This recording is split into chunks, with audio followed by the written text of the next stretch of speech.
Hello and welcome to the Virtual Learning Network. This is session number 1 of Life Skill Assessment. In this session, we are going to cover Introduction to Life Skills, Adolescent Personality Development, Significance of Learning Life Skills, and Decision Making. So first of all, let us understand what is life skills. Well, life skills are the skills which one needs for life, for leading a better life, for leading a well-groomed life, and that is what we are going to discuss in this session. तो सबसे पहले adolescent personality development के बारे में जानते हैं. Adolescent personality development means that as a person grows up, एक self identity create करता है पर्सन, एक ईगो आइडेंटिटी क्रिएट होती है. So as we grow up, self confidence and self esteem also develops, so that is included in the part of self awareness. So first in adolescent personality development is self awareness. You should be aware about yourself, as in your self identity, your ego identity, your self confidence and self esteem. Second comes is autonomy and independence. That contributes to assertiveness.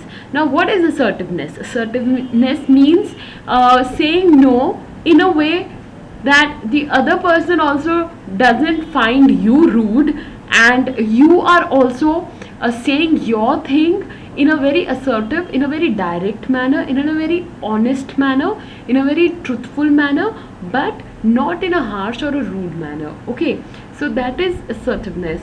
So assertiveness, when we talk about assertiveness, it includes critical thinking and decision making. आप कितने अच्छे से सोच सकते हो, आपके जो decision making ability है वो कितनी अच्छी है. So how good you are in making decisions, how good you are in problem solving, and of course value clarifications. And the third is how about your basic nature, that is curious, adventurous, experimental or risk taking. Basically if you are curious to know everything, if you want to know about a lot of things, then you certainly have to ask a lot of questions. Just take an example of small kids. They keep asking so many things and they have so many questions to ask people, and that is how they learn. They are curious to know about every little thing under the earth, and that is how they learn so many things, by asking questions. And that is what is curiosity all about. Adventurous, what kind of nature you have. And then is experimental, that is of course risk taking. And finally coping with stress and failures. How do you cope up with stress and failures? Adolescent personality, हर किसी की एक अलग personality होती है. No two people are the same, and no two people are going to react in the same manner in a particular situation. अगर एक given situation है जहाँ आपको बहुत गुस्सा आना चाहिए, तो आप certainly गुस्से में ही उसको react करेंगे आप. लेकिन if you will be strong enough, if you are if you know how to deal with situations, how to cope with failures, or how to cope with anger, then you will know how to behave or react. You will be able to control your emotions. So this is different for different people. Let us find out now what is life skills.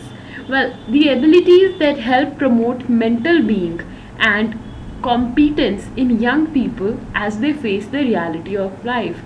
Life skill एक ability होती है young people में, and that is the mental wellbeing को और competence को एक ऐसे level पे लेके जाती है जो जिस लेवल से वो जो लाइफ को, जब रियल लाइफ को फेस करते हैं, तो उस तरह से वो कैसे रिएक्ट करते हैं. और हम जो लाइफ स्किल्स हैं वो अपने आप ही डेवलप होती हैं हमारे में when we of course enter the adolescent age, and we start experiencing, when we start knowing that yes, this is the truth of life, this is the reality of life. And people around us, teachers, our parents, our teachers, our friends, we learn from our experience and we learn from others' experiences as well. So that is what life skill is all about. And UNICEF has also given a life skills based education, that is a behavior change or behavior development approach. So UNICEF gives an education saying behavior change or behavior development approach designed to address a balance of 3 areas. 3 areas को balance करके behaviour change या behaviour development approach को बनाया गया है, और वो 3 areas हैं: नॉलेज, एटीट्यूड एंड स्किल्स. सो इन तीन एरियाज को ध्यान में रखते हुए इस आपका जो पूरा लाइफ स्किल्स का है प्लेटफॉर्म है उसको डिज़ाइन किया गया है. नाउ व्हाट WHO भी एक डेफिनेशन देते हैं लाइफ स्किल्स की, and that is the abilities for adaptive and positive behaviour. एक एबिलिटी जो कि अडेप्टिव और पॉजिटिव बिहेवियर को जनरेट करती है, जो इंडिविजुअल्स को किसी भी सिचुएशन, किसी भी चैलेंज, किसी भी एवरीडे लाइफ के रूटीन को डील करने में हेल्प करती है, रादर इफेक्टिवली डील करने में हेल्प करता है. Like it is written very correctly on a slide, the abilities for adaptive and positive behavior that enables individuals to deal effectively with the demands and challenges of everyday life. That is World Health Organization definition on life skills. Now, what are life skills? First life skill is decision making. Of course, when you enter into your adolescent age, तो सबसे पहले आपका important होता है decision making, कि आप कितने अच्छे हो, कितने अच्छे से आप डिसीजंस बनाते हो अपने. Then is creative thinking, how creatively you think. Then is critical thinking, कि किसी भी प्रॉब्लम को सॉल्व करने के लिए हमको दोनों अप्रोचेस चाहिए होती है लाइफ में. अगर आप सोचोगे तो if you go back and think about your life till now, कि आप कोई भी आपकी लाइफ में सिचुएशन आती है, आप उसको कैसे डील करते हो. So you combine creative and critical thinking. What is creative thinking? Creative thinking is thinking out of the box, कुछ नया सोचना, right? And what is critical thinking? Critical thinking is thinking in a logical, rational manner. Critical is more calculative, critical is more logical, critical is more practical, whereas creative is not very practical, but yes, it is just about anything that is new, right? That is creative. Next is problem solving. Now, problem solving is also a life skill. It is, of course, there are a lot of approaches to problem solving. There are a lot of techniques that help us in solving problems, and negotiation skills, कि किस तरह से आप अपने life में negotiation skills अगर आप में है उसको किस तरह से टाइम पर यूज़ करते हैं. ना negotiation skills are everywhere. Negotiate आप एक सब्जी वाले से भी करते हो जब आप मार्केट में सब्जी लेने जा रहे होते हो, किसी भी चीज़ के लिए नेगोशिएट करते हो. When you are going for a job interview, then you negotiate upon your salary with the employer, right? And you also negotiate for a lot of things in life. It's just like that you are talking to your parents. आप अपने parents से बातें कर रहे हो, आपने कोई iPhone मांगा है लेकिन आपके डैड ने बोला है कि नहीं, आपको आईफोन नहीं मिलेगा. तो आप नेगोशिएट करने की कोशिश करते हैं उनको कि चलिए ठीक है, अगर आईफोन 34,000 का है तो मैं उससे कम का फ़ोन ले लेता हूँ, मैं 25,000 का सैमसंग का फ़ोन ले लूँगा, right? So you try to negotiate at every step in your life. Then there are interpersonal relationships, self-awareness, empathy, effective communication. All these things are a part of life skills, and all these things should be in a very proficient and in a very perfect manner in every adolescent. Coping with stress and emotions. Now, significance of life skills. What is so important and what is so great about life skills? Why do we need all these life skills? What is the significance? First is to be able to explore alternatives. जैसे मैंने आपको बताया कि creative thinking क्या होता है, किसी भी प्रॉब्लम को सॉल्व करने के लिए क्रिएटिव थिंकिंग की बहुत ज़्यादा ज़रूरत है. Creative thinking is of course coming out with a lot of alternatives. इसके लिए एक स्टोरी है बहुत इंटरेस्टिंग, वो मैं अभी आपको यहाँ बताना चाहूँगी. पीपल इन चाइना में लोगों की जो स्टेपल डाइट है वो है fish and rice, right? Fish and rice उनको खाना बहुत अच्छा लगता है चाइना में, और जो फिश है उनको अच्छा लगता है फ्रेश हो हमेशा. Fish should be always fresh. तो चाइना में जो मार्केट में जो फिश मिलती थी तो वो इतनी ज़्यादा क्वांटिटी में, क्योंकि उनकी स्टेपल डाइट है तो वो तो डिमांड तो फिश की बहुत सारी थी, लेकिन अब फ्रेश फिश तो हर किसी के घर पहुंच नहीं सकती है. तो अब ये सोचा गया कि किस तरह से फ़िश को फ्रेश रखें. तो ऑल्टरनेटिव सोचे कि क्या करें. तो फिर एक बड़ा सा टैंक, एक बड़ी सी बोट लेके जाने लगे फिशरमैन, और सोचा कि उन्होंने कि जो सी के जो सबसे बीच में फ्रेश फिश मिलती है, और जो किनारे पे फिश आ जाती हैं वो ऑफ कोर्स थोड़ी सी फ्रेश नहीं होती हैं, इसलिए वो किनारे पे मिलती हैं। तो वो फिश को वहाँ से लाने लगे, एकदम सी के बीच में बोट लेके जाने लगे और वहाँ से फिश लेके आने लगे शोर पर।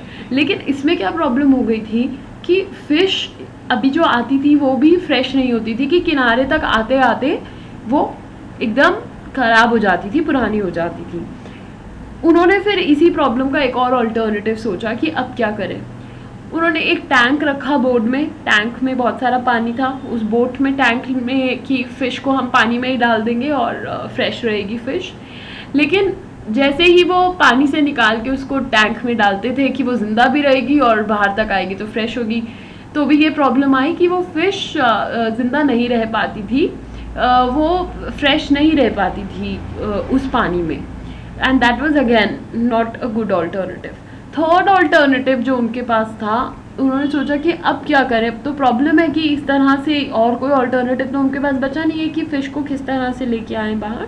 सो they thought that now it was a brilliant idea in fact, and that this is what I call creative thinking, कि उन्होंने सबने मिलके सोचा कि हम एक शार्क रख लेते हैं, बेबी शार्क, एक छोटी सी शार्क फिश रख लेते हैं। शार्क फिश से जनरली जो फिश होती हैं छोटी, वो बहुत ज़्यादा डरती हैं, तो अगर आप शार्क फिश को बीच में रख दोगे तो आसपास सारी जो छोटे फिशेज हैं वो उसके डर से आसपास भागती रही और ज़िंदा रही, राइट। तो उनकी दोनों प्रॉब्लम सॉल्व हो गई, एक उनको फिश भी फ्रेश मिलने लगी और दूसरा उनका जो प्रोडक्शन है, उनकी जो डिमांड है वो भी ज़्यादा बढ़ गई, right. So that is what creative thinking does. अब ये creative thinking is a very essential part of life skills because it helps you to explore alternatives, and life skills also helps you to weigh the pros and cons, कि कितना profit है, कितना loss है इस particular चीज़ में, advantages और disadvantages का पता करने में हेल्प करती हैं आपको। Make rational decisions, quick decisions और प्रैक्टिकल डिसीजंस बनाने में बहुत हेल्प करती है आपको लाइफ स्किल्स की नॉलेज। कम्युनिकेट इफेक्टिवली, एक हमने लाइफ स्किल बताई interpersonal skill and communication skill. So these both are very essential for your well-being, for making and maintaining relationships with people. So communicate effectively, आपको पता चलेगा कि किससे किस तरह से बात करनी है, कैसे बात करनी है, कैसे अपने ओपिनियन और आइडियाज़ और थॉट्स को दूसरों तक पहुंचाना है। And finally to say no, and finally the most important thing is that you learn to say no and you learn to be assertive. That is what life skills does for you, right? Okay, now moving forward, how life skills lead to primary prevention of health problems. Now life skills से बहुत सारी health problems भी prevent कर सकते हैं आप, health problems से भी आपका बचाव हो सकता है। अगर आप सबसे पहले तो आप देखें कि 3 चीज़ों को अगर आप कंबाइन करोगे तो आपको लाइफ स्किल्स मिलेगी, that is your knowledge, your attitude and your values. If you will combine all these things, you will get the resultant life skills. After that, there is a behavior reinforcement or change, then which is followed by positive health. अगर आपका behavior अच्छा होगा, behavior change करेंगे तो कोई tension नहीं होगी. Tensions lead to a lot of health problems. So obviously your positive behavior is going to lead to a positive healthy behavior, and a positive health behavior leads to a lot of prevention of health problems. So life skills is kind of a medicine for your health, is kind of a medicine without any drug in fact, and you can prevent a lot of health problems by consuming this medicine. Now let us understand one very important tool of life skills, and that is decision making. Now आपने सुना होगा कि बहुत लोग कहते हैं कि decisions बनाना आसान नहीं है, किसी भी चीज़ के लिए डिसाइड करने के लिए आपको बहुत सारा टाइम चाहिए होता है। कुछ लोग बहुत टाइम लेते हैं, कुछ लोग क्विक डिसीजंस कर लेते हैं। कई बार क्या होता है कि जो क्विक डिसीजंस करते हैं उनके डिसीजंस ठीक नहीं होते हैं, और कई बार क्या होता है जो लोग बहुत समय लेकर भी जो सोचते हैं वो भी उनके डिसीजंस भी कंप्लीट नहीं होते। Why does this happen? Because a person is lacking in a kind of a assessment, behavior and decision assess. So the first point in decision making is abilities to assess available options, कि किसी भी चीज़ के लिए आपको अगर decision करना पड़ता है, डिसाइड करना पड़ता है, तो हमेशा you have 2 or 3 options in front of you. जैसे कि अगर आपको कोई टी शर्ट लेनी है आपको, तो ऑब्वियसली डिसाइड करना है कि कौन सी टी शर्ट लेंगे, तो उसके लिए आपके पास 3 या 4 या 2 टी शर्ट्स में से चॉइस करने के लिए ऑप्शंस हैं, राइट। तो लाइफ में भी ऐसे ही हमको ऑप्शंस होते हैं कि कौन सा कब आप ऑप्शन यूटिलाइज करो और उसको बेस्ट ऑप्शन को वे करके आप डिसाइड कर पाओ कि yes this will be the beneficial thing for me. And the next point is to foresee the consequences of different decisions, that is your actions and your non-actions. No decision is also a decision. अगर आप कोई भी decision नहीं ले पाते हो किसी चीज़ के ऊपर, वो भी एक तरह का decision ही है। और एक और चीज़ है कि आप पहले से ही देख लो कि अगर मैं ये पर्टिकुलर चीज़ डिसाइड करूँगी या करूँगा तो फिर उसके बाद क्या होगा मेरे एक्शंस का, या अगर मैं ये नहीं करूँगा तो इसका क्या इफ़ेक्ट होगा in future. Now there are some major life decisions that we take. First is goals, second is choice, third is coping up, and fourth is the career. These are some common things, common decisions that everyone makes in life, and they are the life decisions. First is goals. Goal, एक अपना जो गोल है वो decide करना बहुत ही ज़्यादा important है life में। गोल्स को डेवलप करना, प्रायोरिटाइज करना और फिर कैसे अटेन करना है। तो डिसाइड क्या करेंगे कि हम गोल्स को कैसे डेवलप करेंगे, प्रायोरिटाइज कैसे करेंगे और फाइनली उनको किस तरह से अटेन करेंगे। So this is the utmost thing that a person needs to have, that is of course when we talk about goals. So goals are very important in life.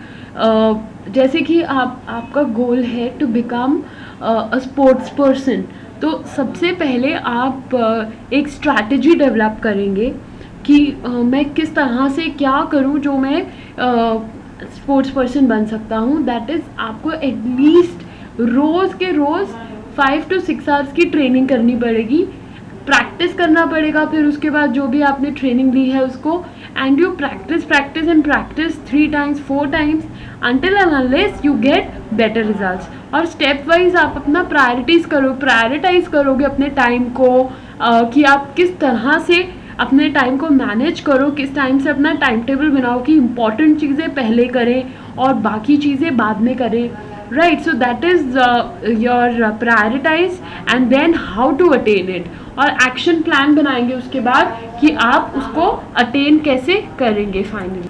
Another thing that comes in decision making is making a choice. So you can choose your lifestyle, that is choice of your lifestyle. Depend करता है, अब आपका lifestyle और आपके friend का lifestyle completely different भी हो सकता है। Like I tell you a normal example that as they say that early to bed and early to rise makes a man healthy, wealthy and wise. This is an old adage, एक पुरानी कहावत है कि अगर आप जल्दी सोओगे और जल्दी उठोगे तो आप हेल्दी, वेल्दी और वाइज होगे। लेकिन आजकल का लाइफस्टाइल क्या हो गया है, हम लेट सोते हैं और लेट उठते हैं। उससे क्या होता है कि हमारा ब्रेकफास्ट टाइम लेट है, फिर लंच लेट कर रहे हैं, डिनर लेट हो रहा है, सब कुछ उल्टा हो गया है। और आजकल हेल्थ प्रॉब्लम्स उसकी वजह से बहुत ही ज़्यादा हो रहे हैं, right. So it is in your hand. ये आपको किसी ने रिस्ट्रिक्ट नहीं किया है कि आप इसी तरह का लाइफस्टाइल लीड करो, आप इससे बेटर लाइफस्टाइल भी लीड कर सकते हो, and it is in your hand and that is your choice. So that is what is one of the life skills of decision making. You have to decide what kind of a lifestyle you want, right? Next is study and food habits. कि आप कैसे और कब study करोगे, ये भी आपके हाथ में है डिसाइड करना, राइट। हर किसी के हाथ में होता है कि to take the decision about studies, and about food habits like what to eat, what not to eat is also one of the major decisions that you have to take. And another thing is hobbies. Hobbies are on your likings and you take your hobbies the way you really want to. Next is coping up. You have to cope up with stress with alcohol, कि अगर आप alcohol का intake कर भी रहे हो तो क्या आप उससे cope up कर सकते हो, क्या आप ड्रग्स ले रहे हैं तो कोप अप कर सकते हैं। And some STDs and AIDS. Career, choice of your profession and further study contributes to career, कि किस तरह का आपका करियर है, and the choice of your profession and of course your further studies. Now, responsible decision making. Making decision after examining the choices and consequences in view of one's values and goals is responsible decision making. Responsible decision क्या making क्या होती है कि आप जब हर चीज़ को अपने दिमाग में equally analyze करो और evaluate करो.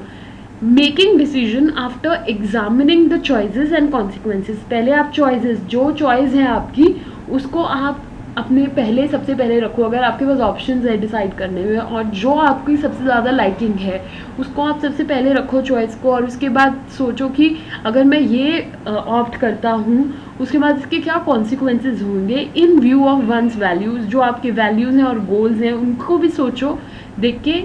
इज़ रिस्पॉन्सिबल, यही होती है एक responsible decision making. You should not make decisions just like that. दूसरों का आप सोचो ही ना. कि अगर आप पर्टिकुलरली अपना कोई करियर चूज कर रहे हैं, now in India there is a big taboo of going still you know, girls going in for huge big jobs, like of course becoming the pilots, aircraft pilots and all that. So इसका अभी भी बहुत ही ज़्यादा लोग इसको वो करते हैं कि अरे आप लड़की होके पायलट कैसे बनोगे, या लड़की होके कोई ऐसी चीज़ क्यों करोगे. Why can't a girl also be go in for such a prestigious job when she is well qualified equally like a man? So she can also do things, a lot of things, and for that she of course needs to prepare herself, needs to make decisions, appropriate and responsible decisions by evaluating कि अगर वो आज जाएगी. अगर आप बनना चाहते हो पायलट, तो आप सोचोगे कि हाँ, अगर मैं कल को पायलट बन जाता हूँ तो इसका इम्पैक्ट सोशली क्या होगा, मेरे आसपास के लोगों पर क्या होगा, मुझ पे क्या होगा, या फिर अगर मैंने ये काम नहीं किया तो इसका इम्पैक्ट दूसरों पे क्या होगा, या मेरे ऊपर क्या होगा. अब सिंपल सी बात है, अगर आप एग्ज़ाम के लिए पढ़ के नहीं जाएंगे, पढ़ के जाना या नहीं जाना आप डिसाइड करेंगे. और अगर आप पढ़ के जाएंगे तो आपको पता है कि आपका रिजल्ट अच्छा आएगा. अगर आप पढ़ के नहीं जाएंगे, सो यू ऑलरेडी नो कि इसका रिजल्ट अच्छा नहीं आएगा. So that's a simple example of making a responsible decision. Steps for responsible decision making. Here are few steps for responsible decision making. The first step is identify, define the problem. सबसे पहले आप जो problem है उसको अपने सामने रखिए कि एग्जैक्टली प्रॉब्लम क्या है. उसके बाद कंसिडर द कॉन्सिक्वेंसेज और आउटकम्स. उसके बाद ये सोचिए कि इसके जो रिजल्ट्स हैं वो क्या होंगे, right. And then consider family and personal values. उसके बाद आप अपनी फैमिली की और अपनी पर्सनल वैल्यूज़ को देखिए एंड चूज़ वन ऑल्टरनेटिव. और उसमें से आप एक लिख सकते हैं पेपर पे जो जो आपके माइंड में आ रहे हैं उसके आंसर्स, और उसमें से एक बेस्ट ऑल्टरनेटिव को चूज़ करिए एंड देन उस डिसीजन को इम्प्लीमेंट कीजिए, right. So that is very very important for you. Now if you have to decide whether you should do an MBA or you should go in for any other course, this is a problem, suppose. Okay, so first you have defined a problem. अब आप consequences देखोगे या outcomes देखोगे कि अगर आप MBA करते हो तो क्या रिजल्ट आता है कि obviously you will certainly you know after 6 months or maybe after 1 year of the completion of MBA, if you will apply, or maybe you know you will get selected and you will get a good job. And at the same time अगर कोई और course करते हो जो इतना popular नहीं है तो आपको उससे इतने ज़्यादा आउटकम्स नहीं आएंगे. उसके बाद अपनी फैमिली और पर्सनल वैल्यूज़ को देखेंगे कि आपकी फैमिली आपको किसी तरह से सपोर्ट करते हैं, क्या फैमिली मेम्बर्स आपको आपके डिसीजन के लिए, या नहीं कर रहे. और आप अपनी पर्सनल वैल्यूज़ भी देखेंगे इसके अंदर कि मेरी पर्सनल वैल्यूज़ क्या है, आई कैन डू दिस और नॉट. और then you will choose one alternative और आपने जो डिसीजन बनाया है उसको इम्प्लीमेंट करिए. Now that you have learned a lot about life skills in this session, so I'm sure you will be able to answer these questions yourself. So do it yourself. What are life skills and what are the steps responsible for decision making? That is, what are the steps for responsible decision making? That's all we have for today in this session. Thank you so much.